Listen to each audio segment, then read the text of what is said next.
Greetings, ladies and gentlemen, and welcome to this latest edition of Tales from Outer Space. And as always, I hope that you enjoy. Story number 1.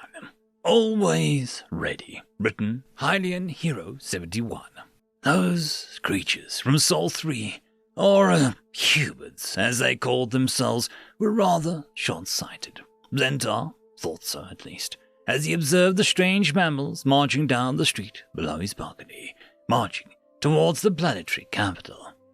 The humans were an upstart race, barely a century past the discovery of FTL travel, and barely 20 years past first contact. As far as Zentar knew, they had mostly kept to themselves. But unfortunately, galactic politics has a way of forcing isolationists into the spotlight. Humanity had been unlucky to evolve in a system that was only closely neighbored by a single power, the Galactic Dominion, the same expansionist state that had ruled over Xantar's home world with an iron fist for 1,000 years. Once they learned about these new up-and-comers, it was only a matter of time. One standard year ago, the Dominion had offered humanity a choice, the same one they had given his kind so long ago. Accept annexation into the Dominion, or be destroyed. His kind had chosen annexation, but the humans had foolishly chosen to fight for their freedom. The humans in the street below began to sing as they marched, their strange language rising over the rooftops in a crescendo of confidence that made Zentar shake his head in pity for their foolishness. Of course, everyone had been shocked when the first move of the conflict had been made by the humans, who had seemingly adopted a doomed strategy of offense. When the human navy had entered the system a month ago, everyone had to admit that it was an impressive feat for such a young race. Of course, it was still small, no match for the forces of the Dominion. But the humans had pressed forward, making surprising headway against the token garrison protecting the system, soon achieving orbital supremacy of the only habitable planet, which happened to be where Zentar called home. Though the success of the human navy was unprecedented, it would not matter, as it could easily be crushed once the full might of the Dominion navy arrived. Zentar was impressed that the humans had consolidated their forces so effectively, as the little information he had about humans said that they were still fractured species. 1 week after landing troops on planetside, the humans had managed to destroy all local resistance in a costly but swift fight, receiving a request from the planetary governor, who wished for surrender. And so Zentar watched the humans march, he and his people free from the Dominion rule for the first time in centuries, if only for a while. Surely, this force was all that the human race could muster, and it certainly could not defeat the Dominion for long. Though it had been weeks since news of the war had been able to get planetside. In their short time in control, the humans had done seemingly little. No police stations or checkpoints had been built. Instead, they focused on building hospitals and aid stations for the sick and starving. Certainly preferable to Dominion rule, but it only served to show that the humans were a weak ruler, and weak rulers are not long in power. The translator had been working hard on adapting the human language to local tongue, allowing Zentar to understand the words sung by the brave, foolish apes.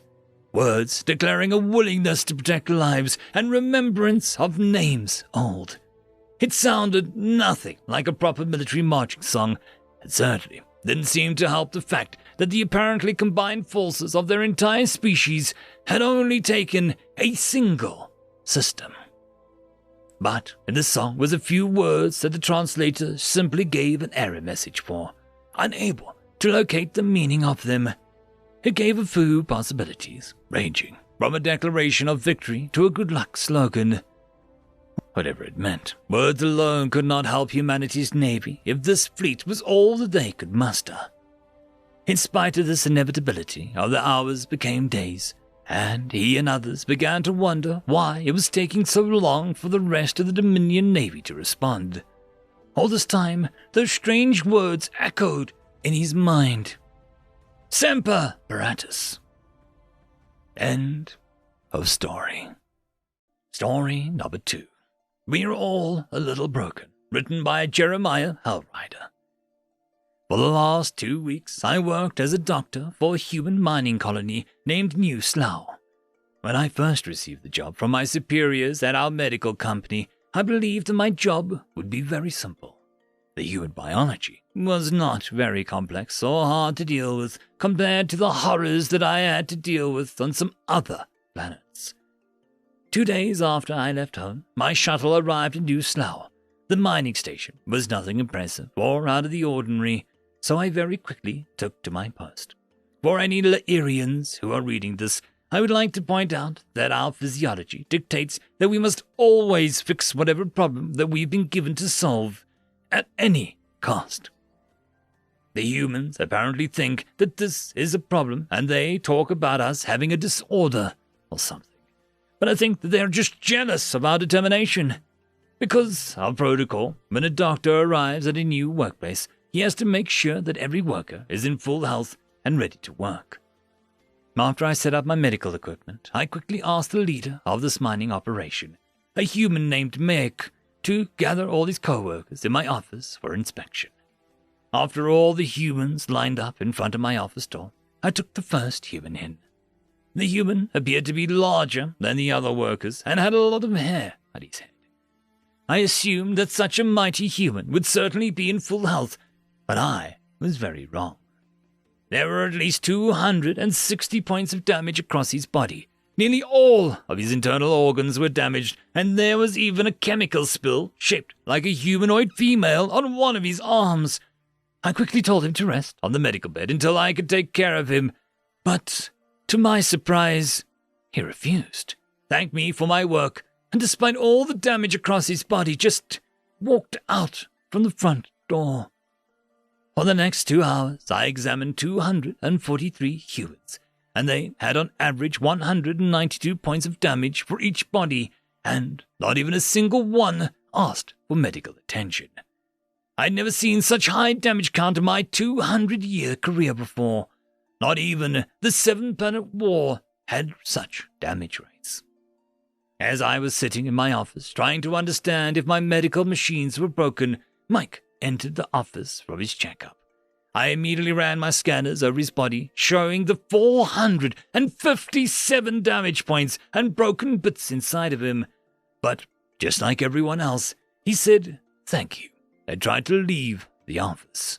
But I had enough, and I ran for my desk and caught his hand. I tried to show him all the holes and scratches on his hands that he could not see with his eyes.